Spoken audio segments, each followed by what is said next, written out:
kind of a stupid name is that, Fogel? What are you trying to be, an Irish R&B singer? Ugh, as if.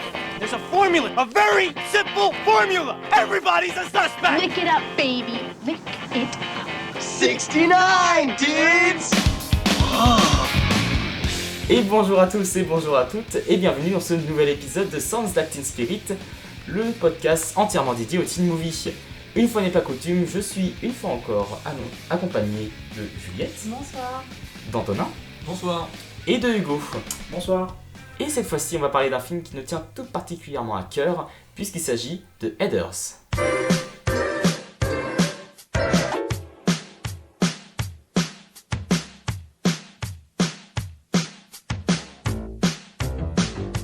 Donc Heathers, ou Fatal Games dans sa version française, c'est un film réalisé par Michael Lehmann et sorti en 1989 avec Winona Ryder et Kristen Slater, et je vais demander à Juliette de nous expliquer de quoi parle Heathers.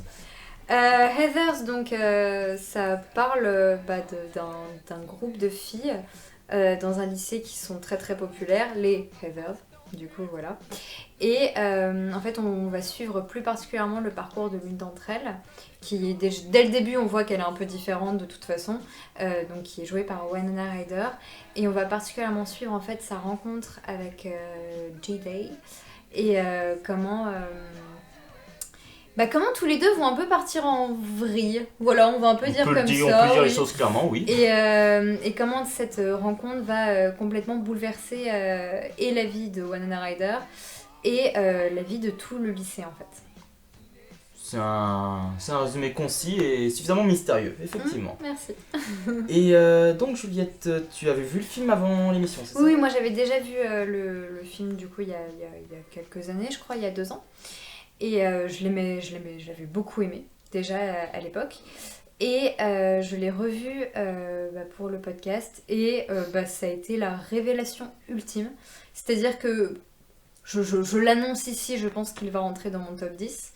Oui, carrément. Je trouve ce film incroyable, absolument parfait. Je trouve qu'il aborde énormément de thèmes. Il a une écriture incroyable, une réalisation incroyable. Je le trouve fabuleux. Pour moi, c'est un chef-d'œuvre et voilà, je le dis. Voilà, quand on dit que le film nous tient particulièrement à cœur, oui. Je mentais pas. Et toi, Antonin ? Je suis assez d'accord. J'avais vu pareil il y a quelques années, à un moment où il était, je n'avais pas vraiment beaucoup entendu parler, et puis je sais plus, quelqu'un avait mis comme ça, on avait parlé, ça m'avait intrigué, et donc je l'avais vu un peu dans la foulée, et ça m'a surpris à quel point le film était en avance sur son temps, hyper précurseur sur plein de choses, et très moderne. Et du coup, ouais, ça m'a fait un gros coup de force, et du coup, je l'ai revu aussi pour le podcast, et ouais, ça m'a encore plus confirmé, parce que du coup, voilà, entre temps, j'ai vu d'autres teen movies, donc ça permet aussi de comparer où se place le film par rapport à d'autres, et ouais, en fait, entre temps aussi, le film a gagné une petite renommée, enfin, j'ai l'impression qu'on en parle quand même un petit peu plus, et ouais, faut qu'il en gagne encore plus, parce que c'est un film... malheureusement, qui n'a pas vraiment de bonne édition française, en tout cas pour l'instant, voilà, il gagne clairement à être connu. Et toi, Hugo ? Moi, en fait, le film, je l'ai découvert l'été dernier. Je l'avais jamais vu avant, j'en avais beaucoup entendu parler. Et non, c'est un film qui est très intéressant, que j'ai bien aimé.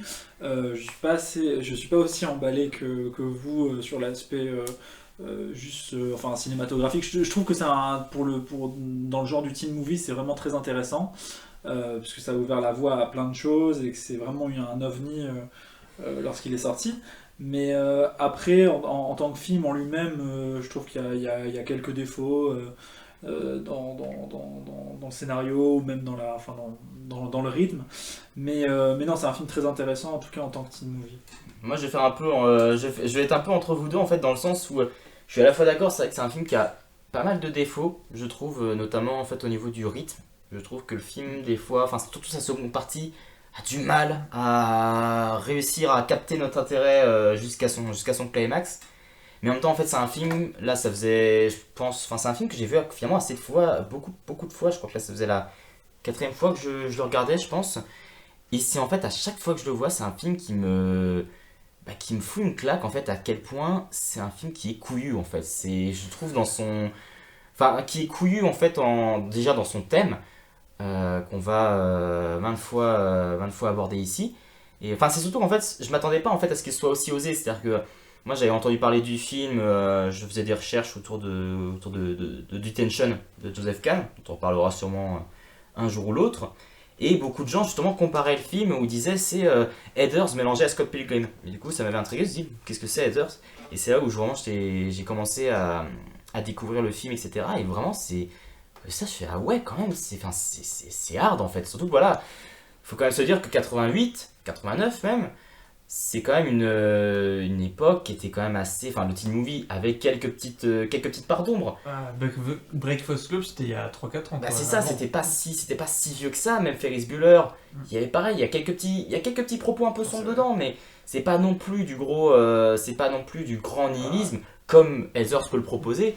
Où là, en fait, c'est vraiment un film qui parle frontalement du suicide adolescent, tout simplement. C'est vraiment le plus gros sujet, mais qui parle aussi voilà, de tout ce qui est lutte des classes, qui De parle terrorisme aussi. de terrorisme, encore plus de terrorisme d'embrigadement des plus jeunes, même, Ouais. énormément sur ça, et même sur l'extrémisme, sur l'extrémisme de manière générale. Et le film, en fait, même sur, c'est un film qui, pour moi, en fait, vraiment, en fait, comme tu disais, Hugo, c'est un peu un ovni. Même encore maintenant, je trouve que c'est un peu un ovni, en fait, quand tu le remets dans son contexte. Et même, en fait, il y a un côté très foutraque qui s'en dégage, avec en même temps une réalisation très fleur bleue et Mais oui, c'est une ça atmosphère qui est très lumineuse, mais en même temps, un texte qui est bourré de répliques, mais ultra acides et ultra vulgaires, on peut le dire. Et du coup, c'est ça en fait, ça donne un résultat unique, un résultat unique qui n'a pas forcément eu effectivement le succès qu'il a mérité en France. Mais bon, voilà, et heureusement, il commence à avoir de plus en plus de notoriété, surtout à l'étranger. Enfin, voilà, en Angleterre, aux États-Unis, le film a quand même eu une belle renommée, notamment depuis qu'il y a eu plusieurs adaptations. On reviendra un peu plus tard. Mais en tout cas, en tant que tel, Heathers, c'est un peu un cas à part en fait dans le teen movie. Mais comme tu disais, je pense on peut commencer le contraste entre la forme et le fond est genre fantastique dans ce film. Moi, c'est ce qui fait, je pense, que je l'aime à ce point. C'est-à-dire que, comme tu dis, il y a toute une réalisation un peu conte de fées et tout. Cette scène d'ouverture est incroyable, où c'est lumineux, t'as tous les petits plans sur leurs petites jambes, t'as l'impression que c'est les petites filles parfaites qui jouent aux croquettes et tout. T'as le titre qui s'affiche pendant qu'elle resserre son nœud. Enfin, il y a un côté vraiment complètement conte de fées. De toute façon, le film joue énormément sur les codes du conte de fées. Et d'un coup, t'as cette rupture où tu vois que c'est la tête de Winona Ryder qui se prend. Le truc, il y a un constant entre-deux, un constant contraste entre la forme et le fond qui, selon moi, fait tout le génie du film. Enfin, participe énormément à son génie. Et en même temps, je trouve que la forme aussi adopte un côté baroque au fur et à mesure du film, avec des lumières très rouges et bleues, notamment dans le climax. T'as un plan quasiment slasher. À un moment, il y a un couteau, genre, il y a la tête de Winona Ryder qui apparaît qui se reflet reflète dans le couteau. qui se reflète dans le couteau, exact. Mais les scènes de rêve, comme tu dis, elles sont baroques, c'est ça. Les scènes de rêve, complètement. Les scènes de rêve, même les scènes, surtout, je pense que les scènes qui, pour moi, ont la mise en scène la plus... à la fois la plus déjantée et la plus... en fait, je trouve que c'est souvent là où la mise en scène se fait le plus critique. C'est toutes les scènes, en fait, à l'église. En fait, oui, les scènes d'enterrement. Les scènes d'enterrement où, justement, à un moment, on va avoir une scène qui va complètement péter un câble avec plein de lumière rouge et bleu. On se croit dans Suspiria, limite. On a à côté de ça d'autres plans où c'est beaucoup de... on va avoir une caméra qui tourne de manière assez imprévisible. Enfin, c'est ça, c'est un film qui... d'apparence dans ses premières scènes et peut faire presque un peu téléfilm, faut l'admettre, vraiment le téléfilm un peu typique des années 80, mais des fois en fait il va avoir des instants de folie comme ça ou assez imprévisibles qui vont lui donner toute sa saveur en fait. Mais c'est génial, là, tous les deux vous avez parlé du rouge et du bleu. Je trouve fantastique la façon dont le film joue avec ses couleurs pendant tout le long. Donc le bleu est complètement associé à Winona Ryder qui est quasiment toujours sapée en bleu, et le rouge c'est le symbole des Heathers, et la manière dont évolue la couleur rouge dans le film est assez passionnante, je trouve, parce que donc, comme je disais, le titre s'affiche en rouge au moment où la Heather the Queen Bee resserre son nœud rouge. Donc à ce moment-là, le rouge est associé à la féminité, à la fille parfaite et tout ça. Et plus le film avance, plus le rouge en fait devient la couleur de l'ultra-violence, jusqu'à la fin où t'as JD qui est très blessé, et tu vois ses mains là qui sont d'un coup tapissées de rouge. Et je trouve ça génial comme en fait du coup juste par cette couleur en fait le film te montre que la violence qu'exercent ces filles envers les autres est aussi violente que la violence du sang, et en fait c'est pour ça qu'on se retrouve avec cette même couleur qui est la couleur de la fille parfaite et la couleur du sang, mais finalement ça représente la même chose, une ultra violence mais différente. Et d'ailleurs, Winona Ryder récupérera le bandeau rouge à la fin. Elle récupère le bordeaux rouge, et même si vraiment on est dans les analyses de couleurs, on peut aussi remarquer que, parce que bon, en soi, on a parlé très brièvement du scénario, voilà, concrètement ce qui va se passer c'est que Winona Ryder et Christian Slater vont virer en pur duo de sociopathes, qui vont en fait un petit peu, enfin, duo de sociopathes, assassiner voilà, les lycéens qu'ils aiment pas et faire passer ça pour des suicides. C'est ça, concrètement c'est un peu l'idée, c'est-à-dire que les deux vont s'embrigader dans une sorte de course au meurtre, à tuer tous les, comment je pourrais dire, les individus les plus néfastes en fait à la vie du lycée. Oui, à la vie du lycée tout simplement.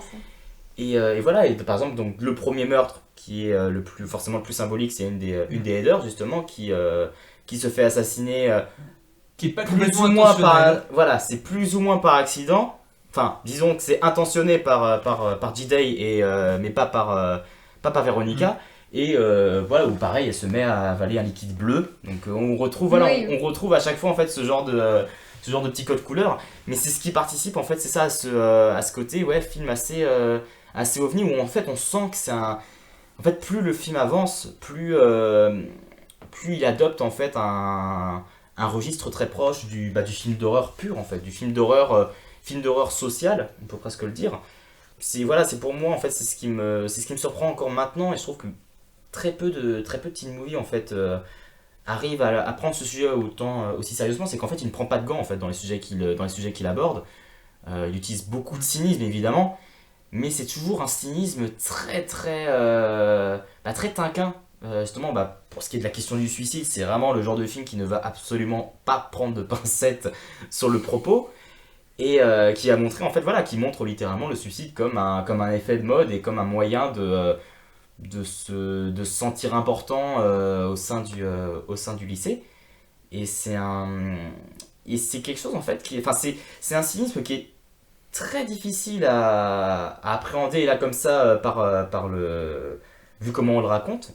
Mais au sein du film en fait il y a une telle c'est vraiment ce mélange entre conte de fées et satire ultra crue, ultra violente en fait, qui donne à ce message en fait toute sa scène en fait finalement. On sait pas quand est-ce qu'on est dans le cartoon, quand est-ce qu'on est dans la comédie, quand est-ce qu'à la fin on est clairement dans le thriller, enfin dans quelque chose de beaucoup plus grave. Enfin, j'ai l'impression sur la dernière scène, enfin dans le climax du film, quand Veronica commence à se dire là c'est quand même très grave, enfin il veut faire sauter le lycée, etc., et qui déblatère là tout son plan comme un fou, comme un sociopathe, qu'on prend nous spectateurs aussi un grand pas en arrière en se disant, parce que pendant quand même tout le film on se dit on rigole parce que c'est une satire, parce que c'est machin, mais à un moment donné on prend un pas en arrière, on se dit ça dit clairement quelque chose sur l'état mental qu'on peut avoir, enfin que certaines personnes fragiles peuvent avoir au lycée, et que l'environnement du lycée peut favoriser à développer tous les dangers qu'il peut y avoir. Et enfin tout à l'heure tu parlais du terrorisme, etc., mais enfin moi ce qui m'a fait le plus penser c'est les fusillades de masse quoi. Columbine, tout ça 10 ans avant. C'est carrément, c'est impressionnant, que ça évoquait ça 10 ans avant Columbine et avant Elephant et tout ce qu'on connaît maintenant. De toute façon, je pense que le personnage de J-Day ne s'appelle pas comme ça par hasard, et que c'est une référence à J.D. Salinger qui a écrit La Trappe-Cœur. Moi j'avais une autre... Ouais, mais c'est possible. En tout cas, moi j'ai l'impression de l'avoir lu comme ça. Et La Trappe-Cœur, c'est quand même le roman qui a poussé l'assassin de John Lennon à le tuer. Oui, donc, Donc moi je pense que c'est pour ça qu'il y a un peu une référence à ça, quelque chose d'un peu borderline. Puis surtout que l'adolescent Holden dans l'attrape-cœur ressemble beaucoup à JD. Enfin, l'adolescent dans l'attrape-cœur n'est pas violent et ne finit pas par l'être puisqu'il va en hôpital psychiatrique. Mais justement, on se dit quand on a lu le roman que il aurait tué des gens, je n'aurais pas été étonnée. Moi j'avais lu juste pour ça, après je sais pas si c'est purement, mais JD ce serait une référence à en fait Juvenile Delinquent, qui était un sous-genre en fait du teen movie des années 50, avec des films comme Graines de violence, comme La fureur de vivre. C'est des films de jeunes délinquants. Juvenile Delinquent, qui s'appelait des J-Day Films. Et JD aussi, c'est un peu un hasard, mais c'est aussi les initiales de James Dean. Oui, il me semble que le vrai prénom du personnage dans le film c'est Jason Dean. Ah bah oui, alors là, oui, tout à fait. Oui, je l'avais. Il Oui. m'a semblé dans les crédits avoir lu ça. Mais ouais, non, c'est un film qui est au final très violent quand même. Mais il est super C'est un film qui est violent et je me souviens qu'on avait parlé un petit peu très brièvement avant d'enregistrer il y a quelques temps où en fait c'est ironiquement un film qui est vraiment clairement en avance sur son temps, ça je pense qu'on est tous d'accord là-dessus, mais surtout en fait préfigure à mon sens énormément la philosophie grunge en fait des années 90. Oui, c'est la pure passerelle entre les années 80 et les années 90. Clairement, c'est-à-dire que mais là c'est même pas une passerelle en mode c'est une étape transitoire, c'est que là c'est littéralement le film qui l'instaure presque, qui sort vraiment beaucoup trop en avance. Clairement, ouais. Où là vraiment on retrouve toutes les thématiques qu'on retrouvera dans les teen movies des années 90 avec cet aspect très no future, tous ces aspects très sociopathe en fait, presque, faut bien l'admettre. Et qui disparaîtra complètement en 99 après Columbine. Enfin, c'est voilà, un film qui pourrait plus être fait aujourd'hui. Quoi. Non, c'est sûr.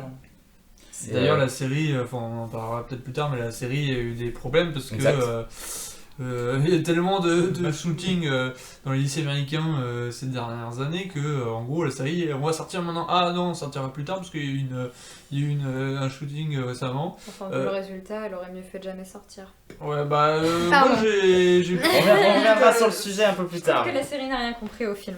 Mais bref, mais ça, très sincèrement, je pense que sur la série Heathers en elle-même, ça mériterait presque un épisode à part entière, justement pour pouvoir faire un peu ce comparatif. D'autant plus que, en ce qui me concerne, j'ai toujours pas vu, donc ne m'en dites pas trop s'il vous plaît. Voilà, ne m'en dites pas trop s'il vous plaît. Mais effectivement, en fait, c'est que Heathers, en fait, sur plein de points, c'est vraiment en fait, c'est ça, c'est qu'on retrouve énormément ce côté grunge.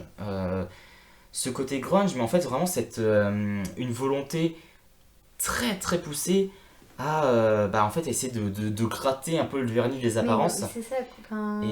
Mais en fait après c'est quelque chose qui était déjà très finalement on se rend compte que le scénariste du film aime finalement beaucoup, donc le scénariste du film qui est Daniel Waters, qui avait notamment après écrit plus tard Demolition Man, qui est dans un registre totalement différent. Mais Demolition Man aussi, d'une certaine manière, parle aussi d'une transition d'une époque à l'autre. Et voilà aussi cette idée de destruction des icônes. Même Demolition Man, c'était même des années 80 aux années 90. Oui, voilà, clairement. Pour moi, c'est une métaphore du passage du film d'action des années 80 à 90. Donc déjà, je trouve que Fatal Games, en fait, Heathers, pose en fait quelques petites bases de ce postulat-là. Mais complètement, mais comme tu dis, il gratte beaucoup le vernis, il est très dans la déconstruction et tout ça. Parce que là, on parlait du suicide et tout, mais il n'y a pas que ça. Il y a par exemple tout le comportement des hommes et de la masculinité. C'est surtout, hyper violent. Enfin, je veux dire, il y a des viols dans le film, en fait, complètement. Et le film, tout le monde, la première soirée avant que la première Heather soit assassinée, il y a tout ce moment où son mec l'oblige à faire une fellation. Et après tu la vois dans le miroir juste qui se regarde et qui se crache dessus et waouh, c'est si violent d'un coup et en même temps c'est si fort que le film te dénonce ça. Et qu'en plus il continue pendant tout le long à montrer à quel point les hommes sont des connards. C'est ça qui est fort quelque part, c'est que même s'il présente les trois Heathers comme les meufs populaires qui font du harcèlement sur une autre adolescente qui se prend des trucs pendant tout le film. Voilà, et pourtant il arrive quand même à montrer aussi le mal-être qui est un peu plus caché mais qui est quand même là chez ces personnages, et notamment alors ce sera peut-être bon, non c'est pas vraiment, enfin c'est un spoil mais ça arrive vite dans le film. De toute façon, on a déjà dit la fin. Hein. Ouais, en plus, c'est vrai. Quand il rédige la fausse note de suicide du coup de la première Heather qui tue, la façon dont Véronica rédige la lettre, quelque part, avec cette scène-là qu'on a vue avant, on pourrait se dire que quelque part c'est quelque chose qu'elle a pu vraiment ressentir, mine de rien, et le cacher. Et qu'en faisant un truc faux, quelque part, il touchait peut-être quelque chose de vrai sans le vouloir, mine de rien. Oh God, this is a tragic thing, and sometimes I have a hard time dealing with it and stuff. Please send Heather to heaven and all that. Dear God, please make sure this never happens to me, because I don't think I can handle suicide. Fast early acceptance into an Ivy League school, and please let it be Harvard. Amen.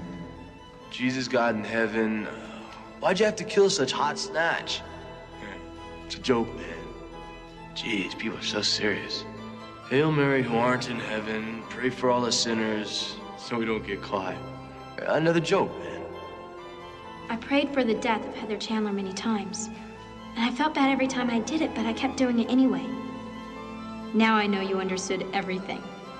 Praise Jesus. Hallelujah. Hi, I'm sorry. Technically, I did not kill Heather Chandler, but hey, who am I trying to kid, right? I just want my high school to be a nice place. Amen.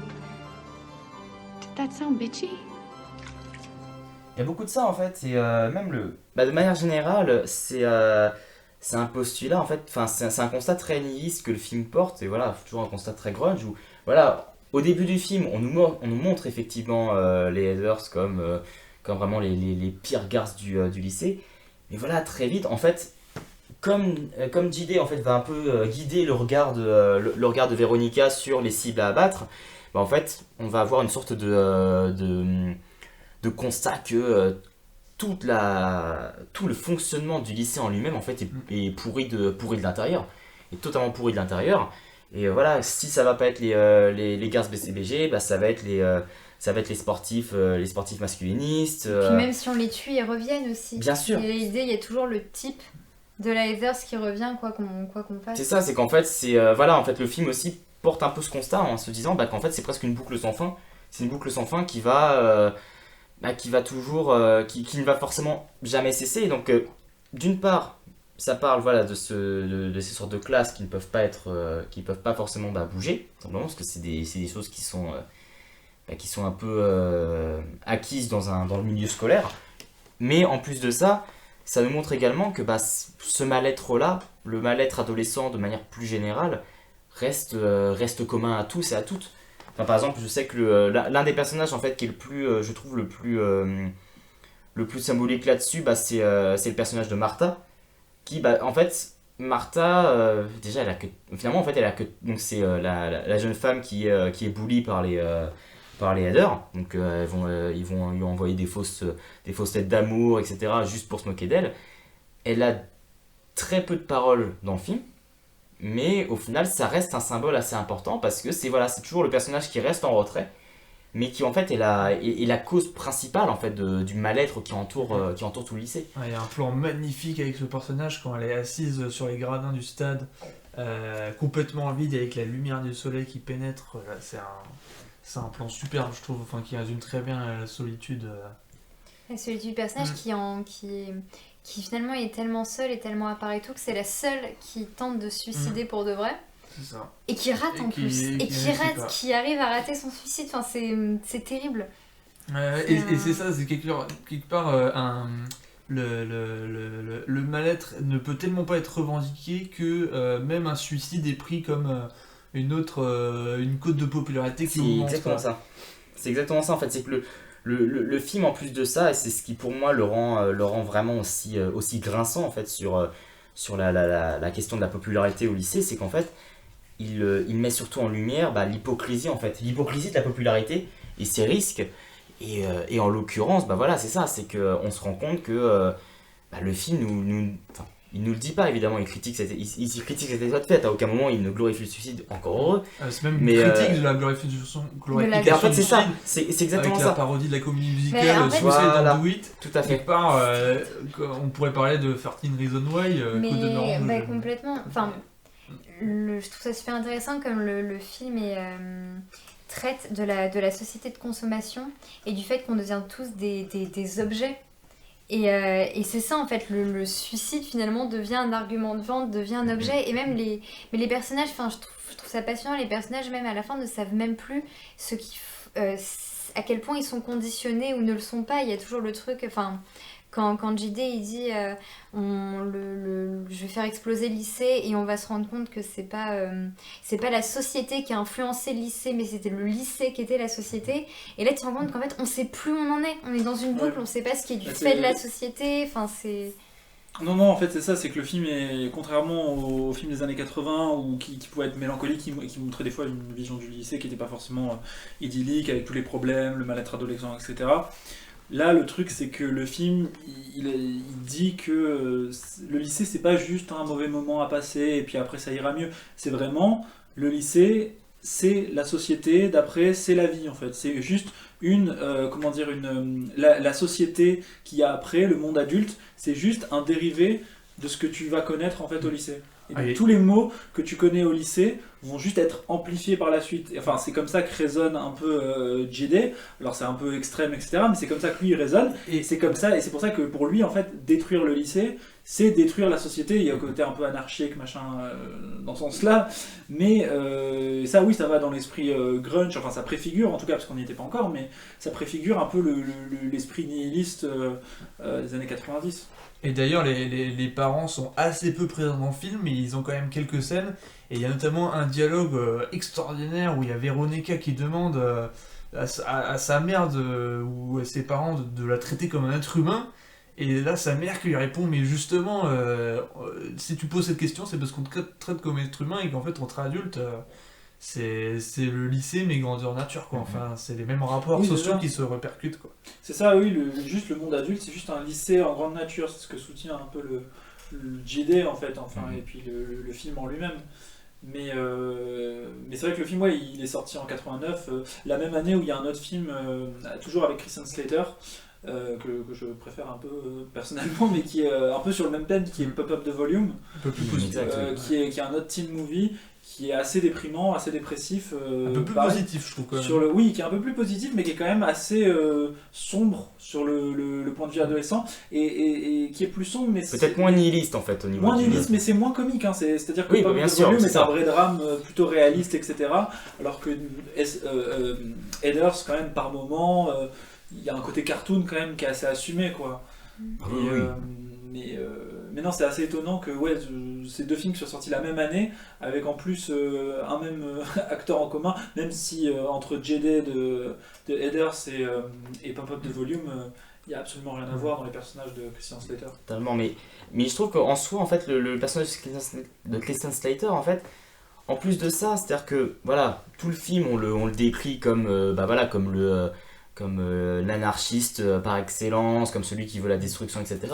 Mais on se rend très vite compte, parce que, voilà, certes, le rôle des parents est finalement très minime dans le film, mais malgré tout, on sait que le personnage de Disney, en fait, c'est qu'un personnage qui vit juste une très mauvaise crise d'ado, en fait, finalement. C'est-à-dire que, non, mais vraiment, en fait, c'est ça, c'est-à-dire qu'au final, c'est sûrement celui parmi tout le monde, en fait, qui a presque la vie la plus aisée, qui est riche d'un grand mania immobilier, qui est tout aussi pourri que lui. Justement, il y a la répercussion. C'est ça, on a une répercussion père-fils là-dessus, mais qui, en fait, voilà, c'est-à-dire que c'est une sorte de boucle sans fin, où, en fait, certes, JD se donne des airs de sociopathe, parce qu'il il fait juste appel à ses pires pulsions, mais au final, il n'a rien vraiment à y gagner, au final, parce que sa vie En fait, c'est juste, il se donne juste un style en fait. C'est ça, et puis le film se moque un peu de lui finalement d'une certaine façon. JD il est persuadé d'être au-dessus, il est persuadé d'être supérieur, d'être complètement supérieur aux autres.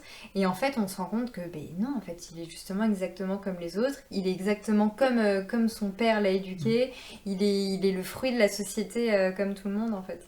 Exactement. Do you like your father? Never given the matter much thought. Like my mother, they said her death was an accident, but she knew what she was doing. She walked into the building 2 minutes before my dad blew the place up. She waved at me and then, boom. Dudes, if I get one more request for that big fun song, I'm gonna commit suicide. Playing our song. Here it is. Teenage suicide. Don't do it. Teenage suicide. Don't do it. Teenage suicide. She blew it.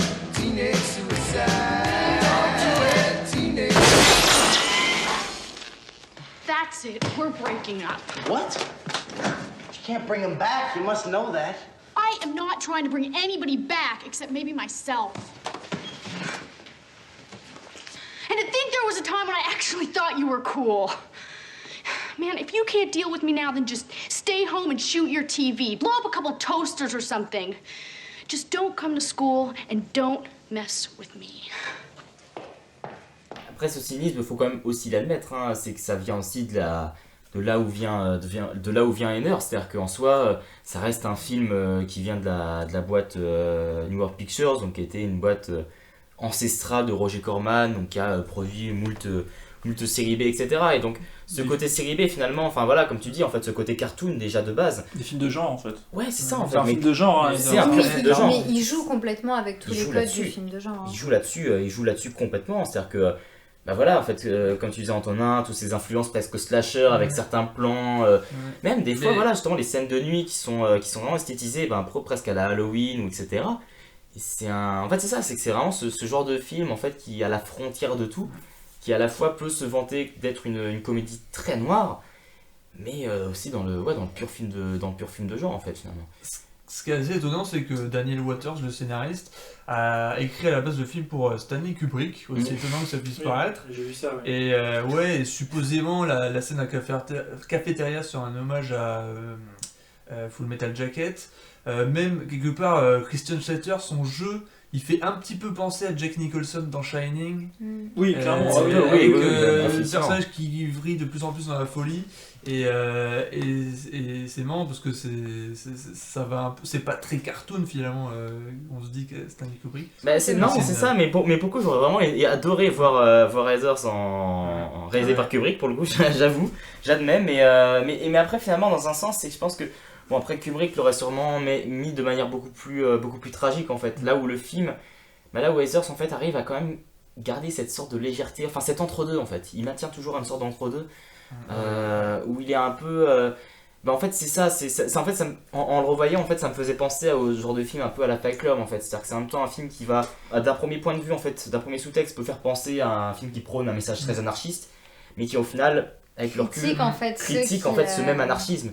Critique ce même anarchisme et en fait se rend compte que non en fait c'est juste c'est une impasse en fait, ça mène à une impasse. Oui, parce que le film se moque, comme je le disais avec JD, mais il se moque de ses personnages un peu. Bien sûr. Quand tu vois juste Winona Ryder avec son monocle qui écrit dans son journal super vénère, tu sens que le film se moque un peu d'elle, quoi. Il les soutient pas du tout à 100% dans leurs actions. C'est que d'une part, le film les soutient pas, et puis voilà, c'est même que toutes les répliques en fait font que le film garde une sorte de ressenti bizarre en fait. C'est pas comme si le film ne croyait pas en ce qu'il était, bien loin de là même. Mais forcément, quand il y a des répliques, quand ce soit les Heathers qui se moquent en disant la boulimie c'est tellement 87. Enfin, il y a énormément. Mais complètement. Il y a énormément de répliques comme ça qui font vraiment grincer les dents en fait, hein, vraiment. Où, justement, par exemple, la scène qui synthétise un peu tout ça, c'est la scène où justement où la première Heather est tuée. où justement Winona Ryder fait j'ai tué ma meilleure amie, et J-Day lui fait et ta pire ennemie, il fait oui, c'est la même chose. Et donc c'est ça en fait, c'est que vraiment tout le film en fait ne se prend lui-même pas au sérieux.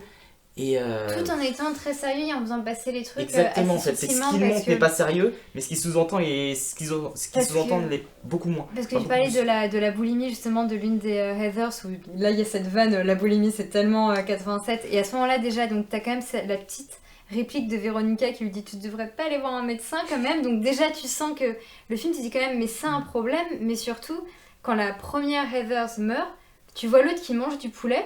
Et d'un coup, elles sont super étonnées de l'avoir enfin bouffé. Elles lui font mais t'arrives à manger? Elle fait ouais. Et en fait, c'est beaucoup plus profond qu'il n'y paraît. C'est là que tu vois en fait tout le mal-être du personnage qui avait un trouble alimentaire parce que elle allait mal par rapport à sa pote, parce qu'elle se sentait la pression par rapport à ça. Enfin bref, le film est donc hyper cynique et tout, et en même temps en fait il y a plein de petits trucs super subtils où tu te rends compte à quel point il pointe des problèmes adolescents très Ça, graves. c'est toujours rempli de petites piques en fait, par-ci par-là, au détour de dialogue, mais c'est ça, c'est que de toute manière c'est un film qui parle beaucoup de pression sociale de manière générale. Ah bah oui, La pression qu'exerce J.D. sur Véronica, la pression que les footballeurs exercent sur toutes les filles qui croisent littéralement, et qui au final de manière générale après se font en plus ont tout un propos par rapport à leur homosexualité supposée. Enfin voilà, on a énormément de choses comme ça en fait qui parlent de ces pressions sociales là, et c'est ce qui rend en fait surtout de manière très étonnante, c'est que le film en plus ne parle que très peu même des professeurs en fait en soi du lycée. C'est-à-dire qu'on a vraiment que très peu de scènes où les Ils parlent des profs que pour montrer leur dysfonctionnement Voilà. total à s'occuper des élèves en fait. Bien C'est sûr, en fait, par leur absence, en fait, littéralement. Les profs brillent par leurs contradictions et leurs conneries, et à quel point ils n'arrivent pas à gérer ça. c'est ça, et pour moi l'un des personnages les plus intéressants en fait, c'est justement le personnage du prêtre, justement à chaque scène de l'enterrement, qui plus les enterrements en fait se succèdent, et plus les enterrements se succèdent en fait. Alors voilà, d'une manière mise en scène, plus les scènes deviennent de plus en plus audacieuses, on va dire en termes de mise en scène. Même le personnage de prêtre lui-même en fait devient presque en fait si lui-même en fait devenait fou en fait par cette historie collective, tout simplement. Great. Here comes Heather. Oh, shit. Hi, Courtney. Love your cardigan. Thanks. I just got it last night at the Limited. Like, totally blew my allowance. Now, check this out. You win $5 million from the Pulitzer sweepstakes, and the same day that big Ed guy gives you the check, aliens land on the Earth and say they're gonna blow up the world in 2 days. What do? That's easy. I just slide that wad over to my father, because he is like one of the top brokers in the state. If I got that money, I'd give it all to the homeless. Every cent. You're beautiful. If you're gonna openly be a bitch, It's just Heather. Why can't we talk to different kinds of people? fuck me gently with a chainsaw. Do I look like Mother Teresa? If I did, I probably wouldn't mind talking to the Geek Squad. Does it not bother you that everybody in this school thinks that you're a piranha? Like I give a shit. Comme on disait, donc c'est que Heather, c'est un film qui, certes en France, n'a pas le succès, n'a pas un grand succès, à vrai dire, il n'existe qu'en DVD, dans une pauvre version de 4/3 en VF, donc c'est pas le... Voilà, on va pas on va pas vous conseiller forcément cette édition-là pour découvrir le film, mais c'est surtout que le film a néanmoins un énorme culte aux États-Unis, un peu à la manière de Clueless finalement. Sauf que le film n'a pas marché à sa sortie aux États-Unis non plus. Hein. Non. Bien sûr. Le film a été un échec au box-office. Ouais. Il a quand même eu Spirit Awards, Spirit Awards, un film, les prix du cinéma indépendant américain. Il a eu un prix du meilleur premier film ou du meilleur scénario, je sais plus. Enfin, un prix quand même à quelque chose. Gros, oui, et puis quand même assez, renommé d'un point de vue critique, quoi. Je pense que le film a été bien accueilli par la presse. À l'époque, mais le public n'a pas suivi, un peu comme Pop-Up de Volume aussi, qui avait été un échec, qui était peut-être un peu trop en avance sur son temps, ou pas assez, ciblé d'un point de vue public. Est-ce que c'était pour les enfants, pour les adultes, pour les ados Et puis même, il a eu du mal à se faire. Genre, il y a eu beaucoup d'actrices et d'acteurs qui ont refusé le rôle parce qu'ils trouvaient trop sombre. Il y a la Doris Day qui l'interprète dans la chanson originale qui est Serra Serra, qui a refusé que sa version de la chanson apparaisse dans le film parce que le film était blasphématoire.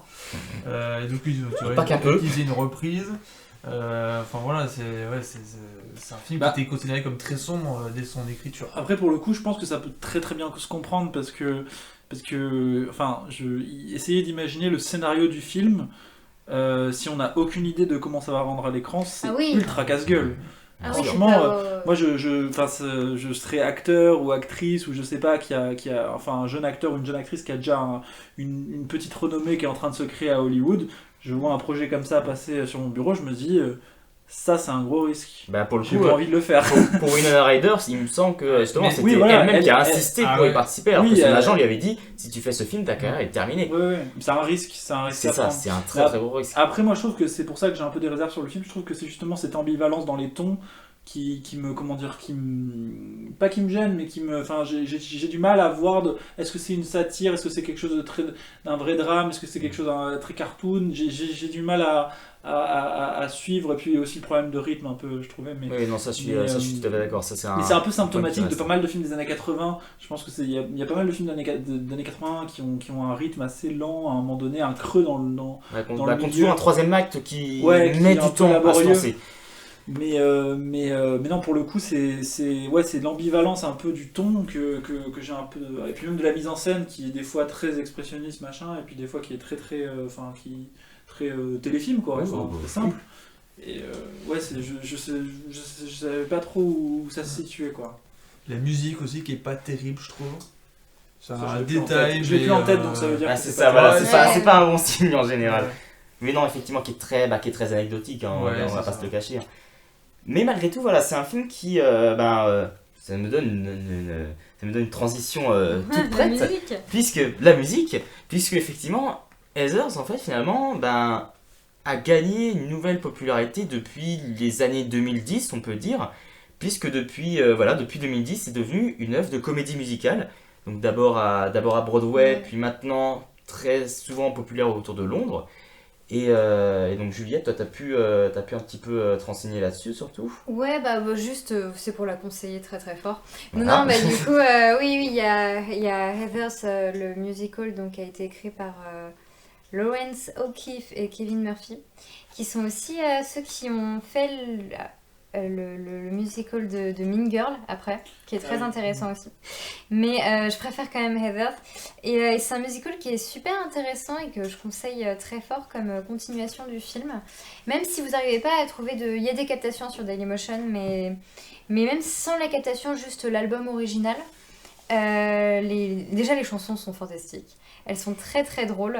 Et je trouve que ce musical a très très bien réussi à capter l'essence du film et même à approfondir pas mal de sujets sur le suicide et tout ça. Il y a des choses qui sont dites justement beaucoup plus explicitement que dans le film, qui du coup je pense peuvent peut-être aider à se situer sur le message moral du musical est je pense plus clair que celui du film, parce que les chansons pour la plupart disent beaucoup plus explicitement ce qu'on est quand même censé penser de tout ça. Et voilà, et bref, je conseille très fort, c'est de la bonne qualité musicale, on rigole beaucoup parce que c'est très très drôle. Et bref, c'est très bien, et juste l'album suffit à très bien apprécier cet objet. Puis c'est un musical qui a été repris dans Riverdale, donc il faut dire que, voilà, forcément, ça veut dire que ça a eu une importance. Tout ce qui est repris par Riverdale est d'importance incroyable. Mais voilà, c'est une preuve comme une autre, on peut dire. Clueless doit un petit peu à Heathers, je pense, dans les dialogues, dans l'art du dialogue, dans l'art... Un petit peu, en fait, dans son principal, un petit peu... dans l'entre-deux. Entre l'entre-deux, c'est ça, entre second degré et premier degré, on va dire. Dans l'aspect, comment dire... la forme qui est comme un bonbon un peu enrobé de quelque chose de très facile, très sucré, et puis qui est très acide au milieu, quoi. D'une part il y a ça, et puis mais justement les deux œuvres sont à la fois très complémentaires, je trouve sont très complémentaires, mais en même temps sont extrêmement différentes. Là où justement on a en soi le même trio de personnages, vraiment ces jeunes filles de Bourges, très BCBG, Mais là où dans Clueless, il y a une Ils sont quand même il y a une confortés, affection, quoi, c'est ça, il y a une ouais. affection pour ces personnages et en soi c'est vraiment ça reste des héroïnes, alors que dans le cas de Heathers, C'est juste je des veux pas. connasses. Oui, j'aurais pas été aussi brutal, mais effectivement voilà, ça reste quand même des, je vais pas dire les méchantes, mais voilà, ça reste vraiment juste des personnages détestables, hein, ça clairement on peut le dire. Et mais malgré tout voilà, c'est les deux films peuvent avoir une sorte une manière de se compléter dans leurs propos. Et c'est plus comment dire, homogène dans sa durée, je trouve. Effectivement. Ça garde Ça, je suis le même d'accord. ton tout au long du film. Il y a le même le même ton, le même humour, enfin la même je trouve même au niveau de la forme quoi. Il y a ces petites folies années 90 qui justement je trouve en fait c'est peut-être ce qui manque en fait pour le coup à Heathers, mais bon après on peut pas lui en vouloir tellement c'est une œuvre qui voilà a justement été un peu avant-gardiste sur beaucoup de choses. C'est que Heathers justement avec je pense avec un enrobage purement années 90 aurait je pense pu avoir aurait pu avoir justement un emballage peut-être à la hauteur de son propos, mais peut-être aussi que justement son texte et son propos en auraient pâti par rapport à ce qu'il construit justement à son époque en 89 tout simplement. D'ailleurs, Michael Lehmann, le réalisateur, après il est passé à la série, il me semble qu'il a pas fait d'autres films. Il a Si, ils ont. Hudson Hawk. Oui, voilà, Ah oui. avec Daniel Waters, Ah justement, les deux ont repris Hudson Hawk, mais après, en fait, Daniel Lehmann en fait a fait que très très peu de choses effectivement après. C'était vraiment c'est de plus en plus des. Il était revenu rapidement au Teen Movie, il a fait 40 jours et 40 nuits avec Josh Hartnett, il me semble. Josh Hartnett, pardon, en 2002, mais voilà, c'est vrai que c'est quand même un réalisateur qui n'a pas eu une carrière flamboyante après, il faut bien l'admettre. Mais de la même manière que Clueless, par contre, Heathers a eu un impact culturel suffisamment important pour avoir également sa série télé, mais de manière beaucoup plus tardive, parce que là où Clueless, ça a été peut-être un an après. Là, je vois déjà Juliette retrousser ses manches au moment où j'aborde la série, mais voilà, là où Clueless, la série avait arrivait, bien marché, très bien marché. ça, il donc, avait très bien marché, donc la série était sortie peut-être un an plus tard. Heathers, il aura fallu attendre presque 20 ans, 25 ans pour l'avoir sortir, donc c'était en 2018. Je sais pas trop d'ailleurs à quelle occasion, pourquoi ils ont fait une série. Ouais. Je pense que c'est le succès de la comédie musicale peut-être. À mon avis, je pense que c'est la comédie. Il me semble que c'était un projet en fait qui était en stock depuis très très longtemps à Lakeshore, mais voilà, il a fallu trouver un repreneur. Et donc c'est tombé chez Paramount Network aux États-Unis. Mais alors pour ma part, voilà, donc je l'ai pas vu.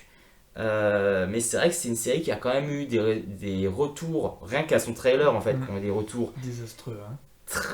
Très désastreux, hein, c'est un euphémisme. Ça a été une sortie qui a été très très discutée. Et effectivement, comme tu le disais tout à l'heure, c'est vrai qu'en fait en plus la diffusion aux États-Unis a été très complexe. C'est-à-dire que le premier épisode est sorti, les avis n'étaient pas incroyables, et au moment où la série s'apprêtait à être diffusée, il y a eu une tuerie, donc la tuerie de Parkland en Floride, qui est considérée comme étant une des tueries les plus meurtrières dans le milieu lycéen.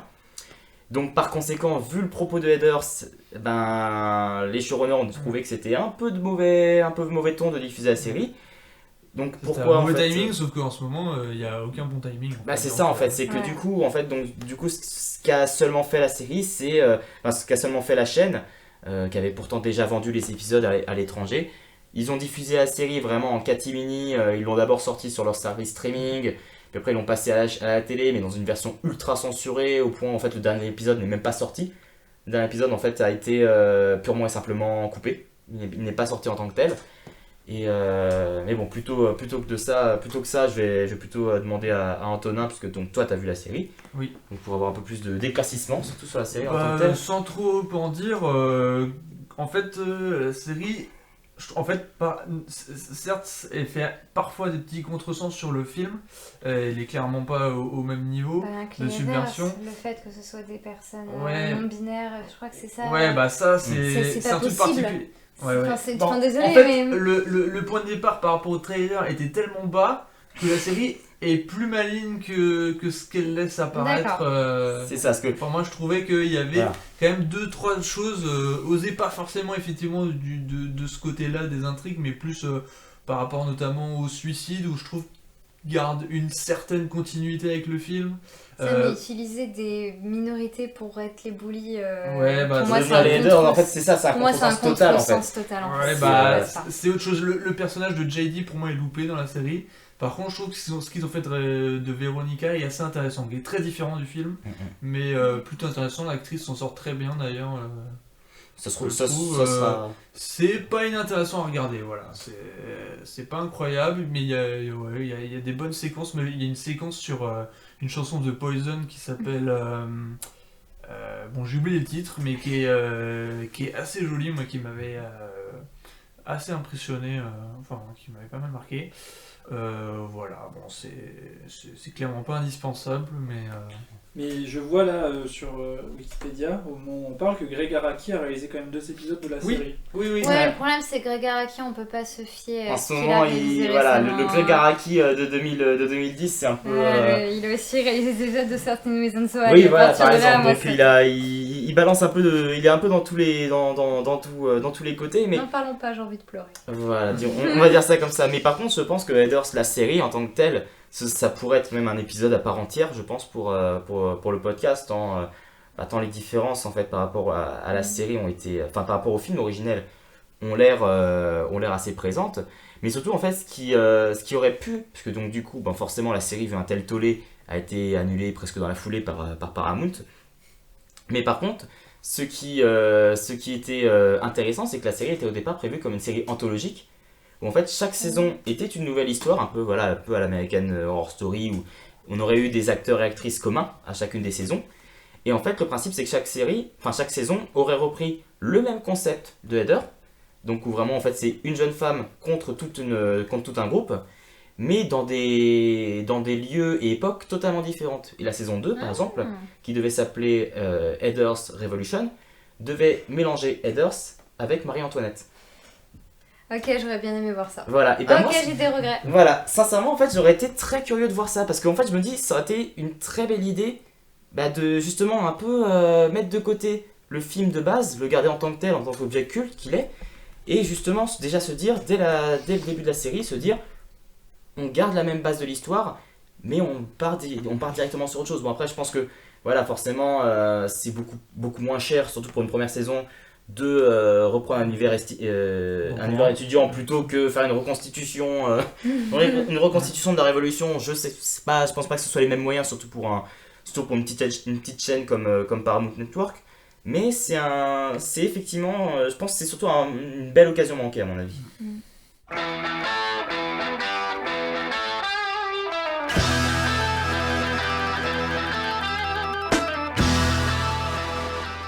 Bon, bien, je pense qu'on a déjà dit pas mal de choses sur Heathers, donc on n'a pas de recommandations, on peut même pas vous dire où aller voir le film, puisque bon, c'est un film qui est quand même devenu très difficile à voir en salle en France. Aux dernières nouvelles, il a juste une ressortie en 4K par Arrow en Angleterre. Donc voilà, si on vous recommande pour voir le film, surtout en VO, parce que la VO, pour le coup, on vous a dit quelques répliques, la VO est indispensable. On n'est pas partisan pro VO, mais là, c'est effectivement indispensable. On peut que vous conseiller le Blu-ray anglais. Le Blu-ray anglais, donc sorti chez Arrow, en remaster 4K, avec toute une farandole de bonus, avec le casting qui revient, qui reparle sur le film des années après. Donc ça, pour le coup, si vous voulez découvrir le film, c'est sûrement l'édition la plus complète à ce jour. Il y a des sous-titres français Malheureusement, il me semble qu'il n'y a que des sous-titres anglais, à ma connaissance. Pour les sous-titres français, il faudra passer, quoi. Il faudra passer outre. Mais non, effectivement, le film a eu que très peu de diffusion. Il me semble qu'il était passé à la dernière colo Panic Chroma à l'été dernier. Mais c'est tout. Donc malheureusement cette fois-ci, on peut que très peu vous faire de recommandations pour aller un peu plus loin. Le film est trouvable. Autrement, on va dire ça comme ça, dans des lieux que vous connaissez très certainement. Mais en guise de préambule, on peut dire, avant un futur épisode qui ne va sûrement pas tarder, on peut que vous conseiller un peu ce qu'on pourrait dire la suite spirituelle de Clueless et Mean Girls. Dans un certain sens, bon, plus gentillette, hein, on est bien d'accord, mais dans son acidité, on peut que conseiller Mean Girls ou Lolita malgré moi, sa version française, qui, ironiquement, parce que le hasard fait très bien les choses, est réalisé par Mark Waters, qui est effectivement le frère aîné de Daniel Waters, donc le scénariste de Heathers, donc de quoi boucler la boucle comme il le faut. Et puis, c'est sur Netflix. C'est sur Netflix. Et c'est sur Netflix. Ah bah voilà, parfait. Je suis pas assez les informations Netflix, donc parfait au moins. Comme ça, vous n'avez aucune excuse. Regardez Mean Girls, c'est très bien. Et promis, on vous en reparle tôt ou tard. Je ne sais pas quand, mais tôt ou tard, promis. Plus de promesses. Non, non, maintenant on fait plus de teasing. Promis, ça arrivera un jour ou l'autre. Voilà, ça suffira comme ça. Bon, eh bien on vous souhaite une bonne fin d'écoute. On vous remercie chaleureusement de nous avoir écoutés pour ce nouvel épisode. Et on vous souhaite, on vous dit à très vite pour de nouvelles aventures adolescentes. Et à plus. Au revoir. Au revoir. Au revoir.